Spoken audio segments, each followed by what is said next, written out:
তারাপীঠ এবং কলকাতার আগুন থেকে শিক্ষা, দীঘার হোটেলগুলির অগ্নি নির্বাপনের হ্রাস এবার শক্ত হাতে ধরছে জেলা প্রশাসন।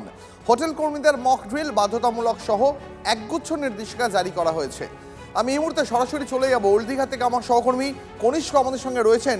কনিষ্ক, তারাপীঠে যেখানে এত বড় একটা ঘটনা ঘটে গেল, পুণ্যার্থীদের ভিড় থাকে হোটেলে আমরা জানি, একেবারেই তাই দীঘাতেও ঠিক এই রকমের ভিড় দেখতে পাওয়া যায়। সারা বছর ভিড় থাকে বহু মানুষের। সেখানকার হোটেলগুলো এবার কি কি অগ্নি নির্বাপক পদ্ধতি কড়া হাতে ধরছে প্রশাসন? দেখো, আমি তোমাকে প্রথমে ছবিটা দেখানোর চেষ্টা করব। আমরা এই মুহূর্তে রয়েছি ওল্ড দীঘায়, এবং ওল্ড দীঘার এই যে সারিবদ্ধভাবে হোটেল, ফলে সেই হোটেলগুলো দীর্ঘদিন ধরে কিন্তু এখানে ব্যবসা করছে। কেউ 25 বছর, কেউ 30 বছর, কেউ বা 40 বছর। ফলে এই দীর্ঘদিনের যে হোটেল ব্যবসায়ী, ফলে সেখানে কতটা অগ্নি নির্বাপন ব্যবস্থা মেনে এই বিল্ডিংগুলো করা হয়েছে, সেই বিষয়টা কিন্তু একটা বড় প্রশ্ন রয়েছে।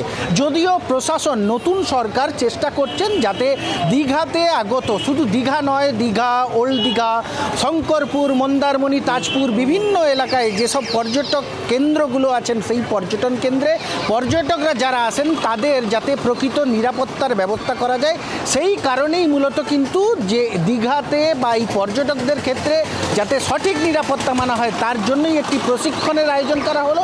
অবশ্যই দমকল বিভাগ এটা উদ্যোগ নিয়েছে, জেলা প্রশাসন কিন্তু কড়া হাতে মোকাবিলা করছে, এবং তার পাশাপাশি সাংসদ, বিধায়করা রয়েছেন, জেলা প্রশাসন, জেলা শাসক উপস্থিত ছিলেন। সব থেকে বড় কথা, যাদের নিয়ে এই কর্মসূচি, অর্থাৎ দীঘা, শঙ্করপুর, মন্দারমণি, তাজপুর সহ বিভিন্ন এলাকার হোটেল মালিকদের আমি একটু কথা বলে নেওয়ার চেষ্টা করব। দীঘা শঙ্করপুর হোটেল অ্যাসোসিয়েশনের যুগ্ম সম্পাদক বিপ্রদাস চক্রবর্তী। দাদা, এই যে সামগ্রিক যে ট্রেনিংটা হলো বা আপনাদের বৈঠক হলো, সেই বৈঠকে কি আদৌ যে সমস্যাটা রয়েছে, অগ্নি নির্বাপন প্রপার যে আইন, সেই নিয়মবিধি মেনে কাজ করা, ব্যবসা করা সম্ভব? আমাদের সমস্ত রকম ব্যবস্থা নেওয়ার জন্য ডিএম সাহেব, এমপি সাহেব এবং এমএলএ সাহেব এদের নির্দেশে প্রশাসনকে এবং দমকল বিভাগে বলা হয়েছে যে প্রত্যেকটি হোটেল কীভাবে কী অবস্থায় আছে সেগুলো চিহ্নিতকরণ করা এবং 1 মাসের মধ্যে সেগুলো সব ব্যবস্থা করিয়ে নিতে হবে। সেক্ষেত্রে কোথাও না কোথাও একটা প্ল্যান তৈরি হওয়ার যে কথাটা বললেন, ওল্ড দীঘাতে যেভাবে দীর্ঘদিন ধরে হোটেলগুলো হচ্ছে, একদম গায়ে গায়ে হোটেল, এক বিল্ডিংয়ের সঙ্গে অপর বিল্ডিং লাগোয়া, ফলে সেই বিষয়গুলোকে কীভাবে চিন্তা করছে? সেই সব বিষয়ে ওল্ড দীঘা সম্বন্ধে সরলীকরণ করা হবে। যেহেতু গায়ে গায়ে হোটেলগুলো আছে, যতটুকু সম্ভব সরলীকরণ করে এটা ফায়ারের ব্যবস্থাটা করা হবে। অর্থাৎ সরলীকরণের বিষয়টা কোথাও না কোথাও জোর দিচ্ছে হোটেল অ্যাসোসিয়েশন। তার পাশাপাশি নতুন দীঘা অর্থাৎ নিউ দীঘাতে কিন্তু N2 সেক্টর সহ একাধিক যে নতুন হোটেল সেক্টরগুলো হয়েছে, সেই নজর রাখো, আমাদের নজর থাকবে। আপাতত তোমাকে ধন্যবাদ।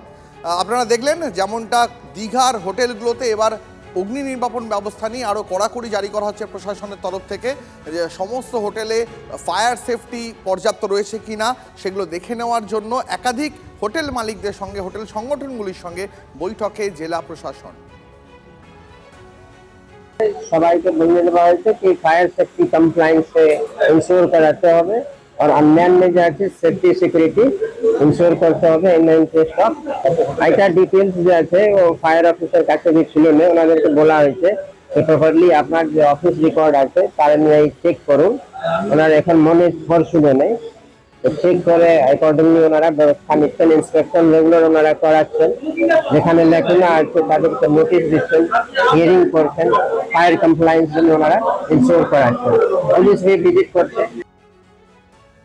এটা আমাদের অ্যাওয়ারনেস প্রোগ্রাম চলছে এবং অডিট চলছে। হ্যাঁ, যেহেতু মুখ্যমন্ত্রী বলছে রিপোর্টটা দিতে, এখন আমাদের ডিজি লেভেলে আমরা রিপোর্ট দিয়েছি এবং সেখান থেকে মন্দির হয়েছে, তো ভালো লাগলো। আজকে গেছিলাম আমরা মন্দিরে ঘুরতে, তো ভালো লাগলো, বেশ সুন্দর, পরিষ্কার পরিচ্ছন্ন, ভালো, সব কিছুই ভালো। এখানে সুবিধা তো সব ভালোই আছে, সব সিস্টেম্যাটিক চলছে। হোটেল কর্তৃপক্ষ থেকে সহযোগিতা পাচ্ছি, সবই ঠিক আছে।